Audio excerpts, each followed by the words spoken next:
Extraterrestrials pleaded for help, and the Deathworlder Armada responded. Part 3. The Battle of Thesser Prime. The Scourge had conquered 117 worlds. They had destroyed 18 spacefaring civilizations. They had never, in their entire existence, encountered anything like humans. The battle began at 0847 ship time, when the first wave of human fighters screamed out of their carrier bays.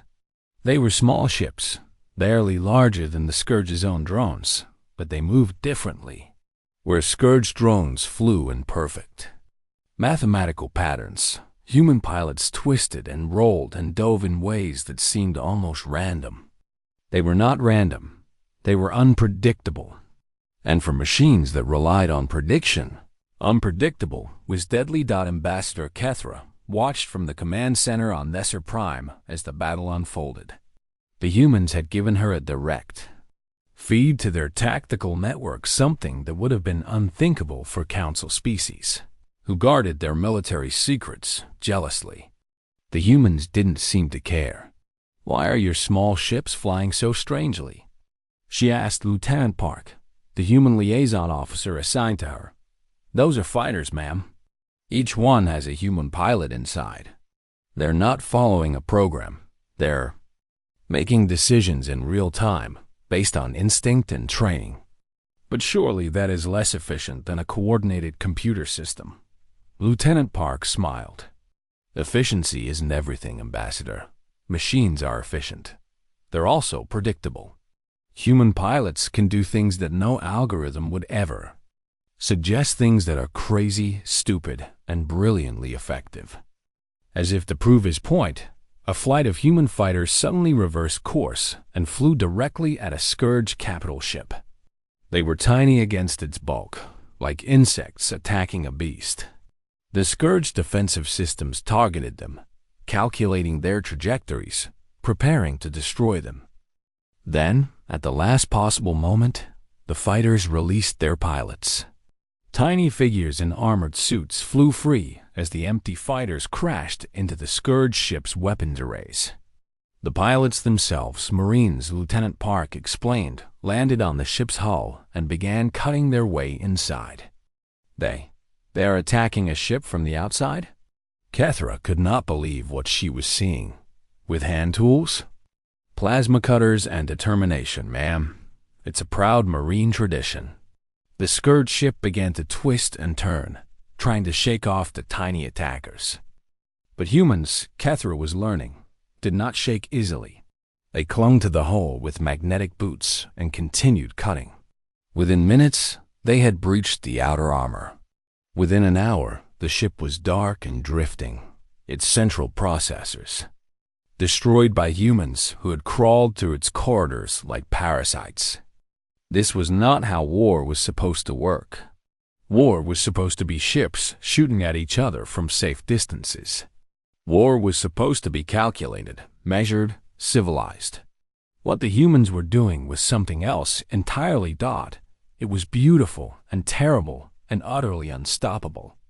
Admiral Vasquez coordinated the battle from the Defiance, but she was not just giving orders.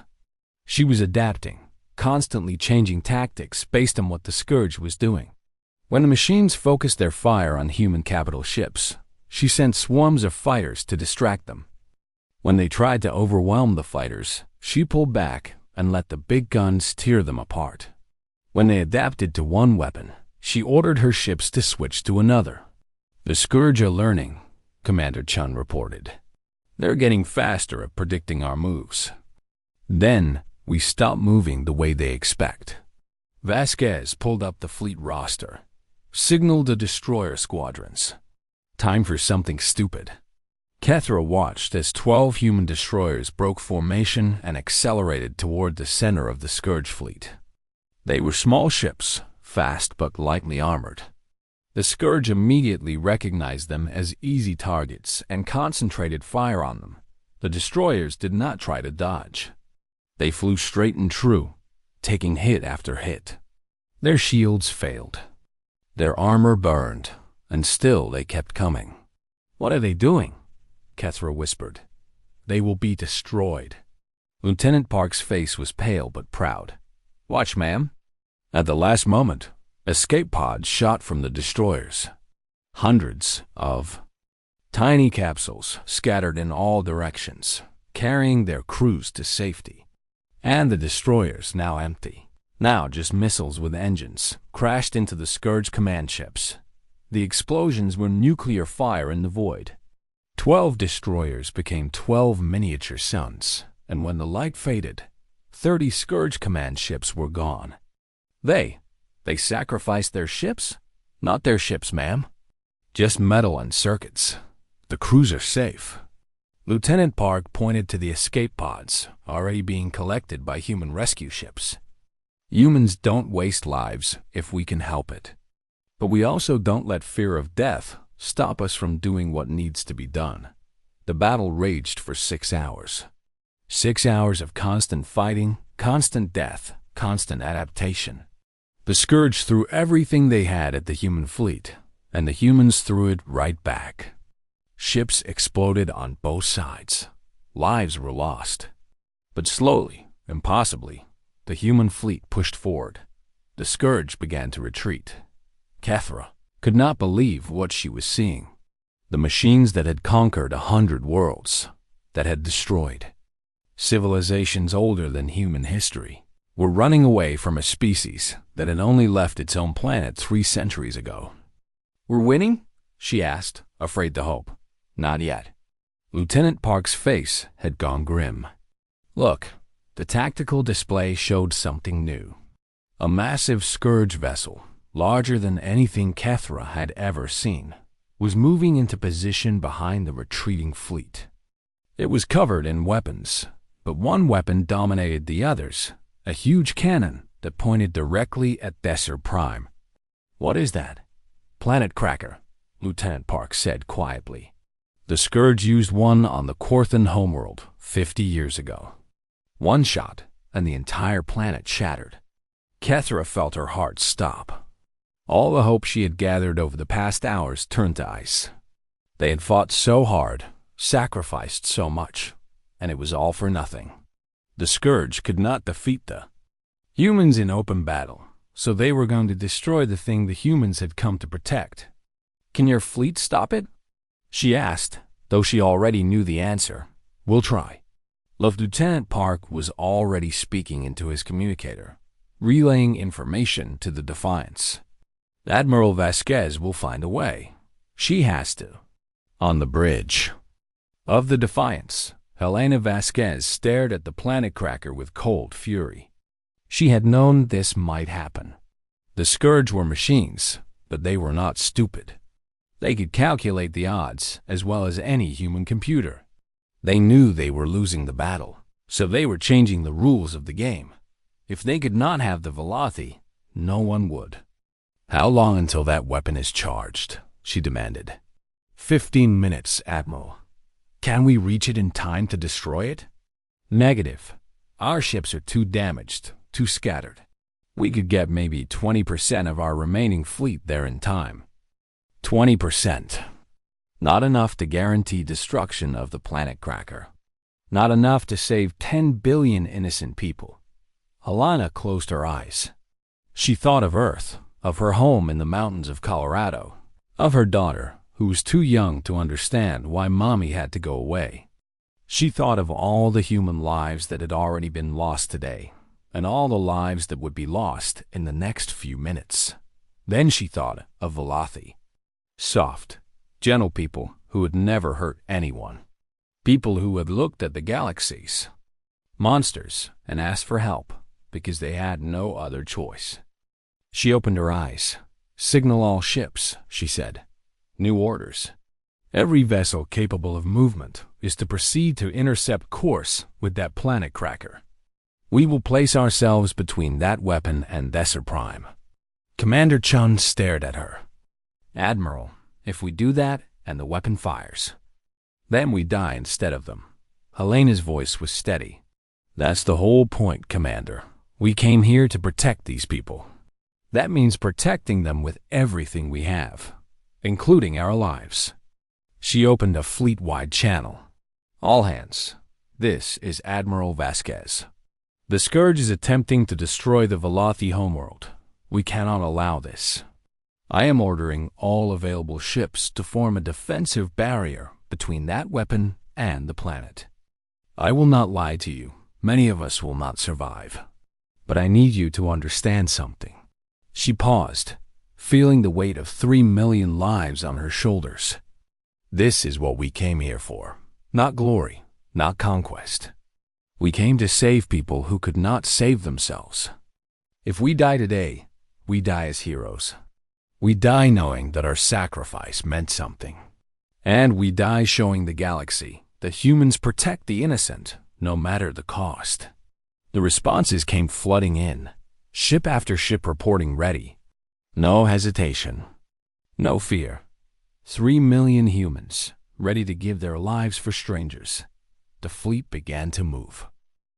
Extraterrestrials pleaded for help, and the Deathworlder Armada responded. Part 1. The Signal of Velothi were a gentle people. They had soft bodies that glowed with soft blue and green light. They had no claws, no sharp teeth, no natural weapons of any kind. For 10,000 years, they had lived in peace. They built beautiful cities that floated in the clouds of their homeworld. They created art and music that made other species weep with joy. They believed that the universe was a kind place, and that all thinking beings wanted the same things: peace, knowledge, and friendship. They were wrong. Ambassador Kethra stood at the window of her office on Thesser Prime, watching the sky burn. The Scourge had come 3 months ago. At first, it was just one ship, a strange metal thing that did not answer any communication. Then came 10 ships. Then 100. Then thousands. The Scourge were not alive in the way the Velothi understood life. They were machines, but not simple machines. They thought. They planned. They hungered. They moved from world to world, taking everything. Metal, water, organic matter. They consumed it all and used it to build more of themselves. They had no mercy because they did not understand what mercy was. They had no cruelty either. They simply processed. Tara's communication device buzzed. She answered it with a trembling hand. "Ambassador," said the voice of General Thess, "Colony 7 has gone silent. We believe it has been processed." Kethra closed her eyes. Colony 7 had held 2 million Velothi. 2 million people who had woken up this morning, eaten breakfast, kissed their loved ones, gone to work. Now they were raw materials inside Scourge factories. What about the Council fleet? She asked. They send their regrets. The Council has decided that direct military engagement with the Scourge is too risky. They recommend evacuation. Evacuation to where? The Scourge will follow us anywhere we go. There was silence on the other end. General Thess had no answer because there was no answer. The Galactic Council, the grand union of 1,000 peaceful species, had decided to let the Velothi die. It was safer that way. The Scourge might be satisfied with just one species. Fighting them might make things worse. Kethra ended the call and sat down heavily. Her people were going to die. All of them. Every Velothi child learning to read. Every artist creating beauty. Every scientist reaching for the stars, all of them, would become nothing more than fuel for machines. Unless she looked at her computer terminal. There was one option left. One terrible, desperate option that every member of the Galactic Council had agreed must never be used. The quarantine sector. Earth. The Velothi, like all Council species, had learned about humans in school. They were the galaxy's nightmare, a species so dangerous that the Council had voted unanimously to isolate them forever. Humans came from a death world, a planet so hostile that simply surviving there required constant violence. Earth had a poison atmosphere filled with a corrosive gas called oxygen. It had crushing gravity that would flatten most Council species. It had extreme temperatures, violent weather, and natural disasters that happened constantly. And worst of all, it was filled with predators. Millions of species that existed only to kill and eat other species. The humans had evolved in this hell. They had become the most successful predators on their world by being smarter and more violent than everything else. They ate other thinking adjacent creatures. They fought wars against each other for fun. They had developed weapons capable of destroying their entire planet, and they had come close to using them multiple times. When humans finally reached space, the Council had watched in horror. Here was a species that had no natural predators, no check on their expansion, no limit to their hunger. The Council had made contact once, briefly, and then decided that humans must be contained. The quarantine was established. No Council ship would enter human space. No human ship would be allowed to leave. That was 200 years ago. No one knew what the humans had become in that time. No one wanted to find out, but Kethra was out of options. She began typing the distress signal. Her hand shook so badly that she had to start over 3 times. What was she doing? She was about to contact monsters, real monsters, not like the Scourge, who were at least understandable in their machine logic. Humans were chaos given form. They killed for pleasure, for sport, for reasons no sane being could understand. But they were also the only species in the galaxy that had ever shown the ability to fight. The Council species had evolved on gentle worlds. They had never needed violence, so they had never developed it. Their ships had weapons, but only for defense against asteroids and other natural hazards. Their soldiers were mostly ceremonial. War was something they read about in history books, a primitive thing that civilized beings had moved beyond. Humans had not moved beyond it. Humans had perfected it. Kethra finished the message. It was simple. We are the Velothi. We are dying. The Scourge is killing us, and no one will help. We have nowhere else to turn. Please, if there is any mercy in you, please help us. She hesitated over the send button. Her advisor, Counselor Drell, burst into her office. Ambassador, you cannot do this. The quarantine exists for a reason. The quarantine exists because we are afraid, Kethra replied. And I am more afraid of extinction than I am of humans. They will kill us themselves. They are predators. They will see our weakness and destroy us. Then we die by choice instead of by chance. Kethra looked at her old friend. The Scourge gives us no choice. They will process us whether we fight or surrender. But the humans can choose. And perhaps, just perhaps, they will choose to help. Why would they? What have we ever done for them except lock them away? Kethra had no answer.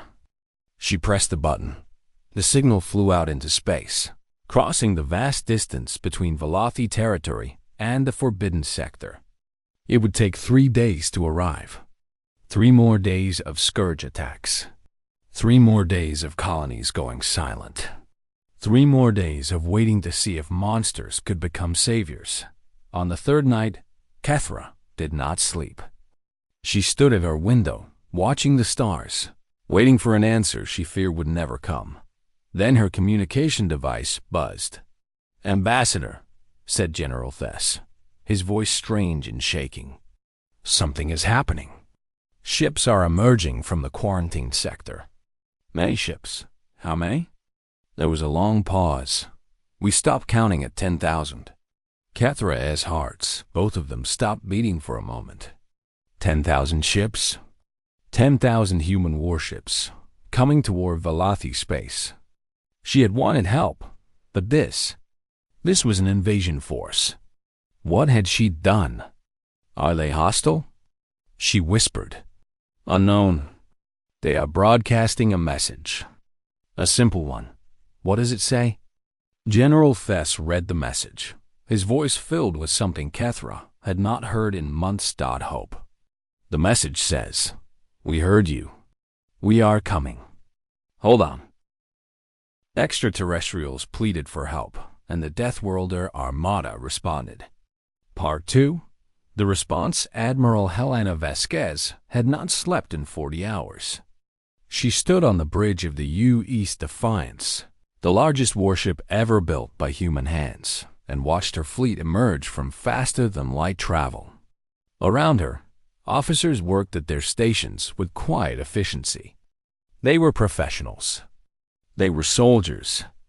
And they were about to do something that had never been done before. They were going to war for strangers. The holographic display showed the situation clearly.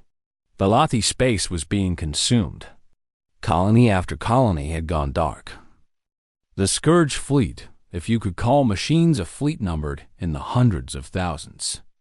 They moved with perfect coordination, no wasted motion, no hesitation. They were efficient killers. Helena hated efficiency when it was used for evil. "Admiral," said Commander Chun, her second-in-command, "the Velothi government is attempting to make contact. They seem confused. Put them through." The hologram shifted to show a Velothi face. Helena had studied their species during the 3-day journey, but seeing one in person, even through a hologram, was different. Ambassador Kethra looked like a living jellyfish, translucent and glowing, with dozens of small tentacles where a human would have arms. Her eyes were large and dark, and right now they were filled with fear. "Human vessel," Kethra said, her translator giving her a soft musical voice. "You have entered Velothi space in violation of Galactic Council Quarantine Order 779. We ask that you—" "Ambassador," Helena interrupted gently, "you sent us a distress signal." Kethra stopped. Her glow flickered embarrassment. Helena's briefing file suggested. Yes, we did. But we did not expect. We did not think. You didn't think we would come. No." Helena nodded. She understood. For 200 years, humans have been the galaxy's boogeyman. The monster under the bed. The thing that civilized species used to scare their children. Behave or the humans will get you. Of course, the Velothi hadn't expected help. They had expected to be ignored, or worse, to bring a new threat upon themselves. "Ambassador, may I speak plainly?" "Please."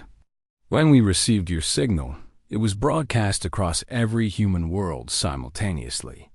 Earth, Mars, the colonies, the stations, everyone heard it." "And do you know what happened?" Kethra shook her head, her tentacles swaying. "Nothing. For about 6 hours, nothing happened. Everyone was too shocked. We hadn't heard from the galaxy in 2 centuries. We thought you had forgotten about us, or that you were waiting for us to die out." Helena paused. Then the messages started. Billions of them. From every corner of human civilization. They all said the same thing. "We have to help. But why? We imprisoned you. We called you monsters. You were afraid." Helena shrugged, a gesture that confused Kethra's translator for a moment. "Fear makes people do stupid things. We understand that better than anyone. Humans have done terrible things to each other out of fear. But we've also learned that fear can be overcome. And when we heard your message, when we heard that an entire species was dying while the rest of the galaxy watched, and did nothing, we weren't afraid anymore. We were angry." Helena turned to look at the tactical display. Her fleet spread across thousands of kilometers of space. Dreadnoughts, carriers, cruisers, destroyers, frigates, every type of warship humanity had ever built, and some they had invented just for this mission. "The governments voted," she continued. "Every nation on Earth, every colony administration, every station council. Unanimous decision. We're getting involved. But the council isn't here. They're safe in their pretty stations, writing strongly worded letters while your people die." Helena's voice hardened. "We don't write letters, Ambassador. We shoot back." There was silence on the bridge. Catherine's glow had changed color from fearful blue to something warmer. Hope, perhaps? Or gratitude? Admiral Vasquez. Thank you. I do not have words sufficient to... Don't thank me yet. Helena pulled up the tactical display. The Scourge fleet outnumbers us significantly. They're machines, which means they don't get tired, don't get scared, don't make mistakes. This is going to be the hardest fight humanity has ever faced. Then why come? If defeat is likely, I didn't say we would lose. Helena smiled, a thin, dangerous expression that made even her own crew nervous. I said it would be hard. Humans are very good at hard things, Ambassador. We've had a lot of practice. She turned to address her fleet. Her voice carried across 10,000 ships, reaching over 3 million human soldiers, pilots, engineers, and crew members who had volunteered for this mission. All hands, this is Admiral Vasquez. Most of you know why we're here. For those who don't, let me make it simple. 200 years ago, the galaxy decided we were too dangerous to exist alongside them. They locked us away and hoped we would disappear. We didn't. We grew. We built. We prepared. And now, when the rest of the galaxy has abandoned the Velothi to die, we're going to show them what humans really are. She paused, letting her words sink in. We are not monsters. We are not mindless killers. We are protectors. We are the species that runs toward danger instead of away from it. We are the people who see someone suffering and cannot look away. That is what makes us human. That is what makes us dangerous, not to the innocent, but to those who harm them. The channel crackled with responses. Ships signaling their readiness. Crew members shouting battle cries. 3 million humans, ready to die for people they had never met. The Scourge thinks organic life is just fuel, Helena continued. Today, we're going to teach them otherwise. Today, we show the galaxy that there are things worse than machines. Today, we show them what happens when you threaten people under human protection. She turned back to the tactical display. The Scourge fleet was changing course, moving to intercept. Good. She wanted them to come. All ships, battle formation. Weapons hot. And someone open a channel to those machines. I want to talk to them before we take them apart. The communication officer worked quickly. A moment later, the speakers crackled with a synthetic voice, cold, emotionless. Alien in a way that even the Velothi were not. Unknown vessels, you are organic. You will be processed. Resistance is inefficient. Helena stepped forward. When she spoke, her voice was calm and steady, but underneath, it was something ancient. Something that had hunted mammoths on frozen plains. That had charged machine gun nests in muddy trenches. That had walked on the surface of the moon just because it was there. This is Admiral Helena Vasquez of the United Earth Navy. You have been attacking species under our protection. You have one chance to withdraw from this sector and never return. Protection? You have nitrogen monoxide authority. You are not council affiliated. Your threats are empty. They're not threats. Helena's smile grew wider. They're promises. You see, the council races evolved on nice, safe worlds. They never had to learn how to fight. We did. Our world tried to kill us every single day, and we killed it right back. We've been preparing for war since before we could walk upright. She leaned toward the communication pickup. You think you know what violence is? You're machines. You calculate, you process, you optimize. But you don't understand what we are. We're the descendants of creatures who ate everything that moved. We're the survivors of ice ages and plagues and nuclear fire. We are the most successful predators in the history of our planet, and now we're coming for you. There was a pause. When the Scourge responded, there was something different in its voice. Something that might have been the machine equivalent of uncertainty, You cannot defeat us. Our numbers are superior. We'll see about that. Helena cut the channel and turned to her crew. Her eyes were bright with something that the Velothi would later describe as beautiful madness. All ships, weapons free.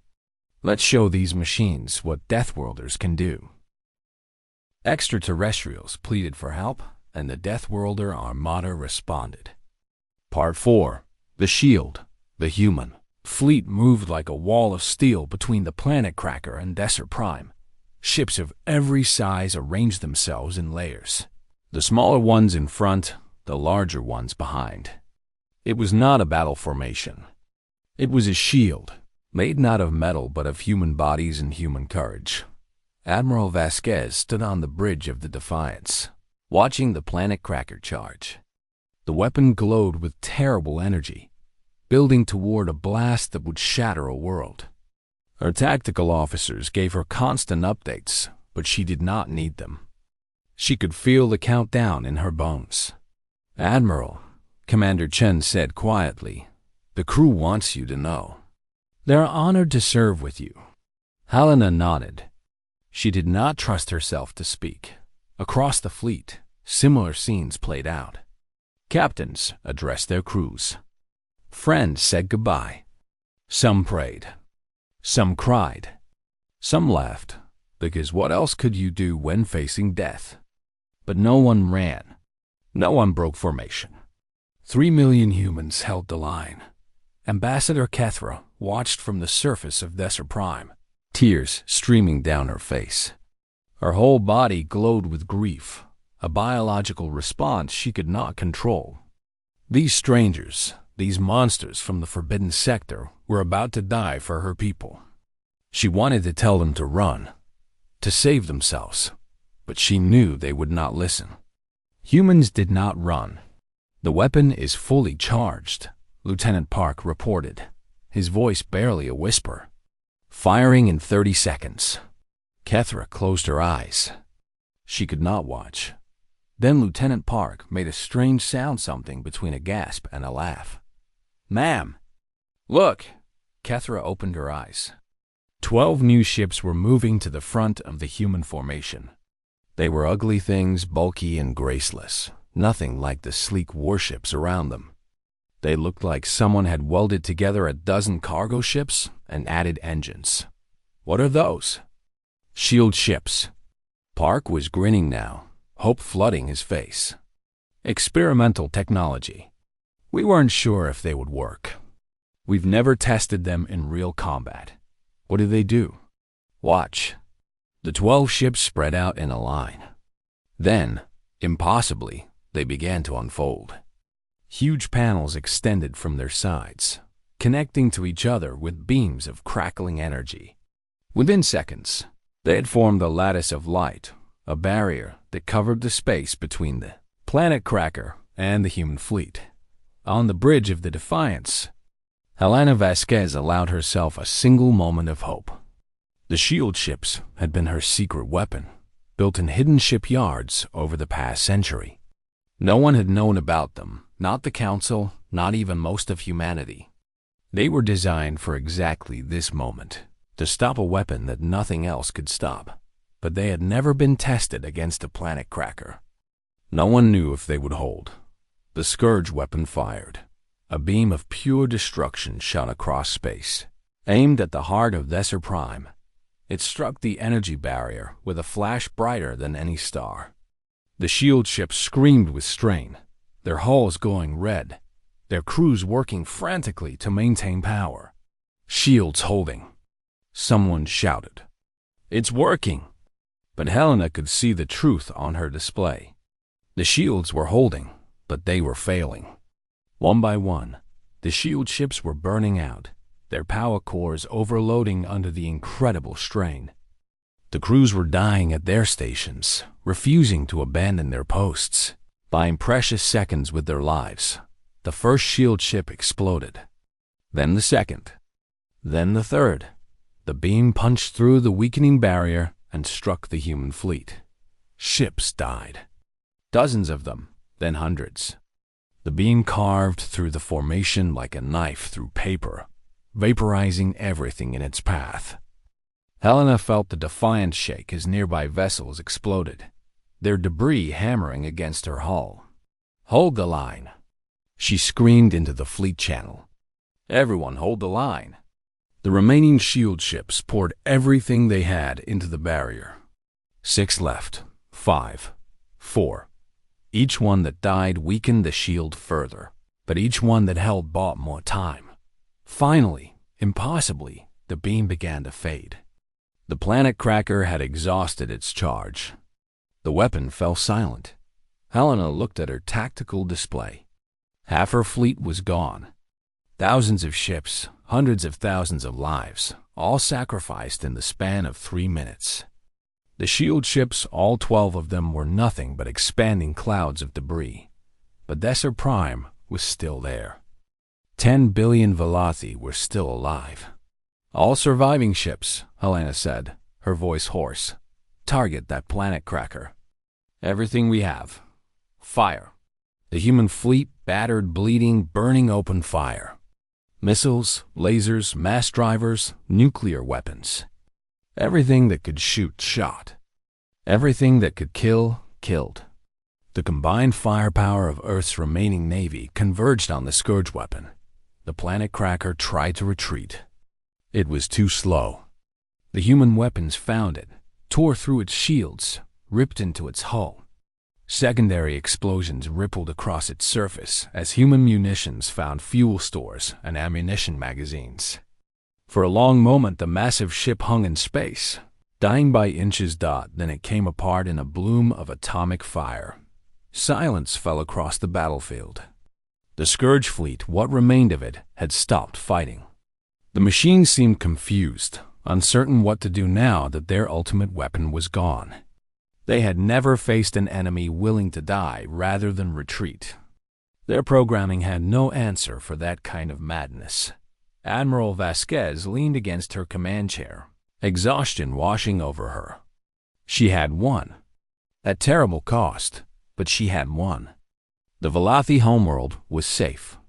"Admiral," Commander Chun said, "the Scourge fleet is withdrawing. All ships, every vector. They're running. Let them go." Helena did not have the strength to pursue, and she did not want more death. The machines had learned their lesson. They would not return to this sector for a long time. On the surface of Desser Prime, Ambassador Kethra fell to her knees. Around her, Velothi were emerging from shelters, looking up at the sky where human ships still burned. They did not know what to do. Their entire understanding of the universe had just been shattered. The monsters had saved them. The Deathworlders, the species they had locked away in fear, had given their lives for strangers.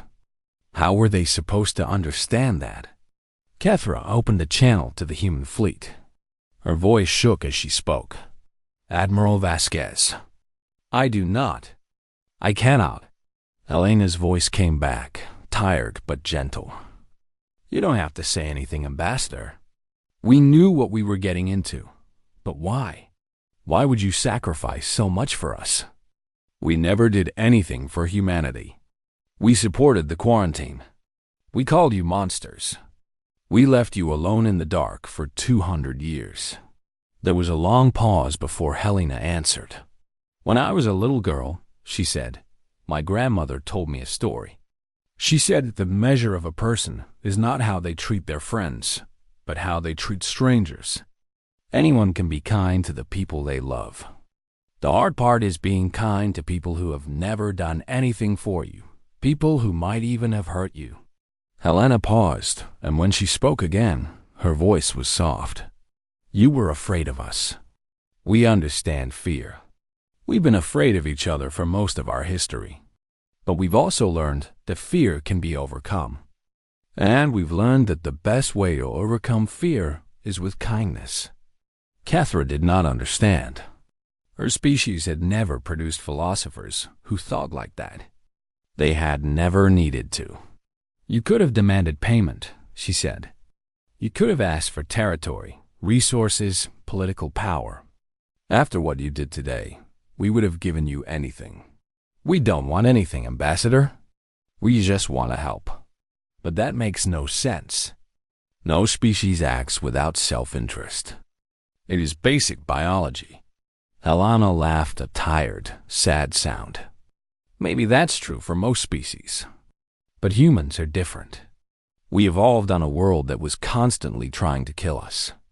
The only way we survived was by helping each other.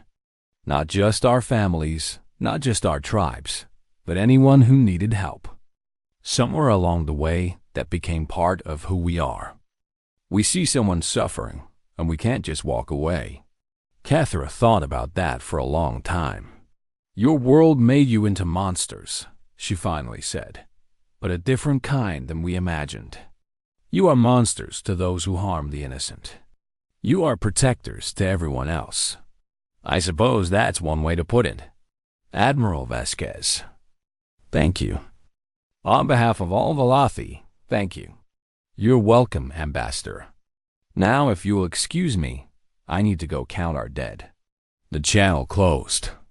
Cathra remained on her knees, staring at the sky, weeping for the humans who had died so that her people could live. Extraterrestrials pleaded for help, and the Deathworlder Armada responded. Part 5. The Aftermath, the Galactic. Council met in emergency session, 14 days after the Battle of Desert Prime. Representatives from over 1,000 species filled the Great Chamber. Their forms as varied as the stars themselves. Beings of light floated next to creatures of living crystal. Gas giants conversed with hive minds. It was the largest gathering in Council history, and in the center of it all, for the first time in 200 years, stood a human. Admiral Helena Vasquez wore her dress uniform, medals gleaming on her chest. She had not wanted to come. She had wanted to stay with her fleet, to help rebuild, to mourn the dead. But Earth had asked her to represent humanity, and she could not refuse. The council speaker, a Kitalia, massive being that looked like a tree made of purple glass, raised several of its branches for silence. This session will come to order. We are here to discuss the events in Velothi space and to consider the status of the quarantine on the species known as humans. Murmurs rippled through the chamber. Some species had already made their positions clear. The Korthri, whose homeworld had been destroyed by the Scourge decades ago, supported immediate lifting of the quarantine. The Deshan Collective, who had always been loudest in their fear of humans, wanted the quarantine strengthened. Before we begin formal debate, the speaker continued, Ambassador Cathra of the Velothi has requested permission to address the council. Cathra floated forward, her soft body glowing with nervous energy. She had never spoken the full council. She had never wanted to.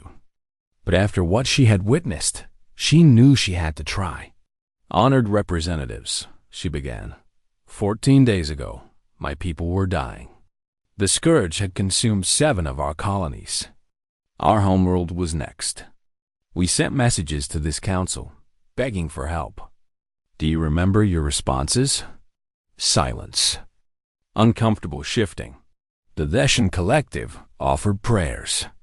The merchant guilds offered evacuation contracts at prices we could not afford. The elder races offered philosophical comfort, assuring us that extinction was a natural part of the cosmic cycle. Cathra's glow brightened with anger. Not one ship, not one weapon, not one soldier. 1,000 spacefaring civilizations, and not one of you was willing to fight. She turned to point at Helena Vasquez. Then she came. Her people came. 10,000 ships, 3 million soldiers, from a species we had locked away like dangerous animals. They crossed the quarantine line, the line we created out of fear, and they fought. They died. Half their fleet was destroyed. Hundreds of thousands of humans are now nothing but atoms drifting in space above my homeworld. Cathra's voice broke, but she continued. And do you know what they asked for in return? Nothing. When I tried to offer reparations, Admiral Vasquez told me that humans do not charge for doing the right thing.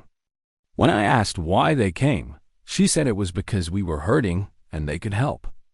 That was the entire reason. We were strangers who had treated them with fear and contempt, and they died for us anyway. She turned back to the council, her glow now a deep, steady blue, the color of conviction. For 200 years, we have called humans monsters. We have told our children that the Deathworlders are savage, brutal, incapable of civilization.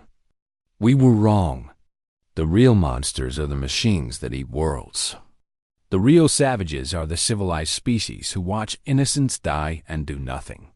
And the real heroes are the people who came from a world of death and chose to protect life. She fell silent. The chamber was quiet. Then, slowly, a single representative began to produce a sound, a soft clicking that was the species equivalent of applause. Another joined in, then another.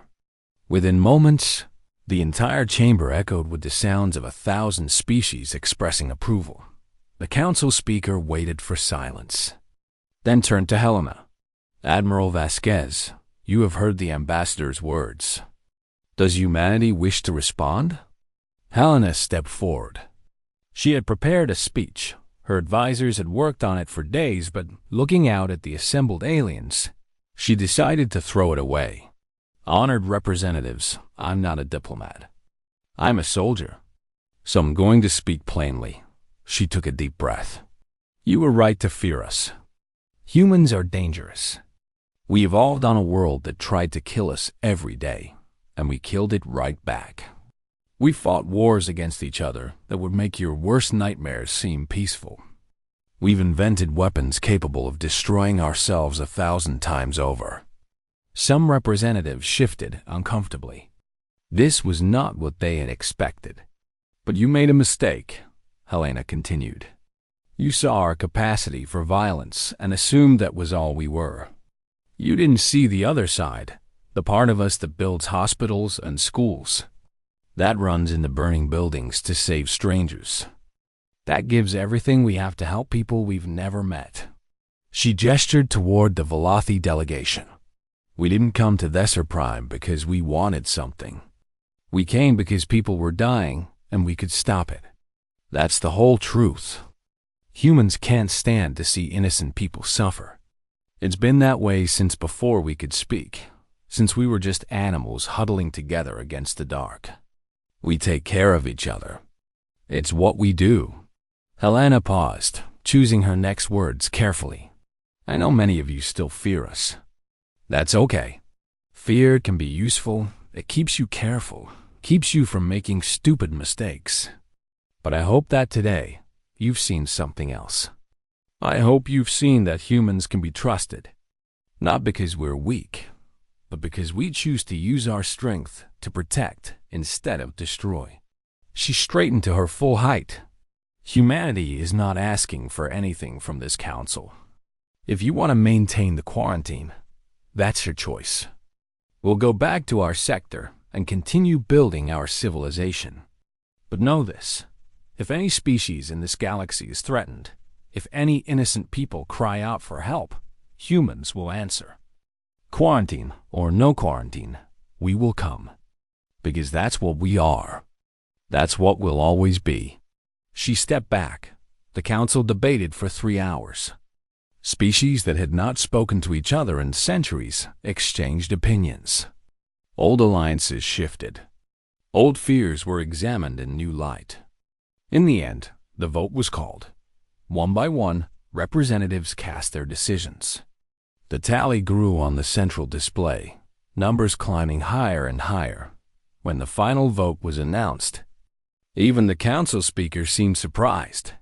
By a vote of 947 to 53, the quarantine on humanity is hereby lifted. Furthermore, by a vote of 812 to 188, the Galactic Council offers humanity full membership, with all rights and responsibilities that come with it. Helena felt something she had not expected. Nothing. She was too tired for joy, too numb for celebration. Half her fleet was dead. Friends she had known for decades were gone. This moment should have been the greatest triumph in human history. and all she could think about was the empty chairs at the memorial service. She would have to attend. Ambassador Kethra floated over to her. "Admiral, are you well?" "I'm tired, Ambassador. We won, but it doesn't feel like winning." "I understand." Kethra's glow shifted to a soft, comforting green. "My people have a saying. True victory is measured not by what you gain, but by what you save. Your people saved 10 billion lives today. Whatever you lost, I hope someday you can see that it was worth it." Helena nodded slowly. "I hope so too." Over the following months, humanity integrated into galactic society. Human ships patrolled trade routes. Human doctors staffed medical stations. Human engineers helped rebuild Valathi colonies.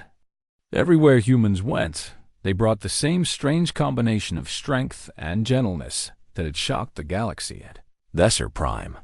The Scourge retreated to the far edges of known space. They did not stop their conquest. Entirely machines did not give up so easily, but they learned to avoid any sector where humans might be present. The Deathworlders had proven too unpredictable, too dangerous, too willing to sacrifice everything for strangers. And in the darkness between the stars, on worlds facing threats they could not overcome, the message went out. The same message Ambassador Kethra had sent in desperation 200 years after the quarantine began. "We are dying. We have nowhere else to turn. Please help us." Every time, without fail, the response came back. "We heard you. We are coming. Hold on." And every time, without fail, the Deathworlder Armada appeared. Ships of steel and crews of flesh, sailing into battle for people they had never met. Dying for causes that were not their own, because that was what humans did. That was what humans would always do. In the Great Hall of the Galactic Council, a new statue was erected. It showed Admiral Helena Vasquez standing beside Ambassador Kethra, human and Valathi side by side. The inscription at the base was simple, taken from Helena's speech on the day the quarantine ended. "We take care of each other. It's what we do." Visitors to the council chambers would stop and look at the statue, these aliens who had once feared humans above all else.